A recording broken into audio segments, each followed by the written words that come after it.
Militer Rusia memperbarui informasi operasi militer khusus di Ukraina dalam 24 jam terakhir. Juru bicara militer Rusia Letnan Jenderal Igor Konashenkov pertanggal 29 Desember melansir terjadi kontak senjata di sejumlah wilayah. Di arah Kupiansk, unit angkatan bersenjata Ukraina AFU dinetralkan oleh serangan artileri Rusia di dekat Timkovka, Kislovka, dan Brestovo, wilayah Kharkov.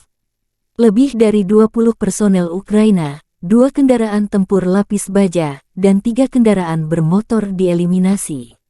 Di arah Krasny Liman, tembakan artileri, serangan udara tim penyergap dan Angkatan Darat Rusia diluncurkan pada unit-unit dari Brigade Serangan Lintas Udara ke-95 Ukraina dekat hutan transplantasi Serebrianskoye. Serangan mengakibatkan hilangnya hingga 70 personel Ukraina, 3 kendaraan tempur lapis baja, dan 5 pickup. Secara total, Igor Konashenkov melansir 354 pesawat terbang dan 194 helikopter, 2.741 kendaraan udara tak berawak angkatan bersenjata Ukraina telah dinetralkan. Termasuk 399 sistem rudal pertahanan udara, 7.296 tank dan kendaraan tempur lapis baja lainnya, 953 kendaraan tempur yang dilengkapi dengan MLRS. Juga 3.742 meriam dan mortir artileri Medan, serta 7.810 unit khusus perangkat keras militer telah dihancurkan selama operasi militer khusus.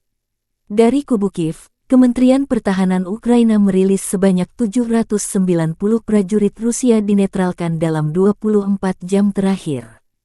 Termasuk 10 drone, 10 kendaraan lapis baja dan 5 unit artileri.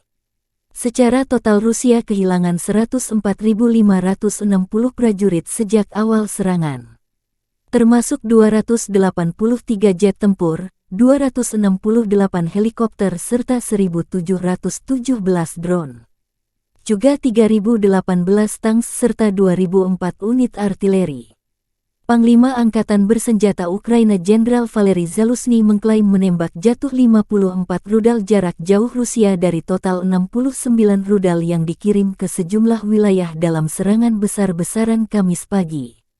11 drone Shahed Rusia buatan Iran juga ditembak jatuh. Jenderal Zaluzhny menyebut pertahanan udara Ukraina semakin efektif. Terpisah, Presiden Ukraina Volodymyr Zelensky terus menggalang dukungan negara-negara barat termasuk Amerika Serikat mengiri lebih banyak pertahanan udara ke Kiev. Zelensky bersumpah mengusir penjajah Rusia dari tanah air Ukraina. Konflik Rusia-Ukraina memasuki bulan ke-10 belum ada tanda-tanda perdamaian. Terima kasih sudah nonton, jangan lupa like, subscribe, dan share ya!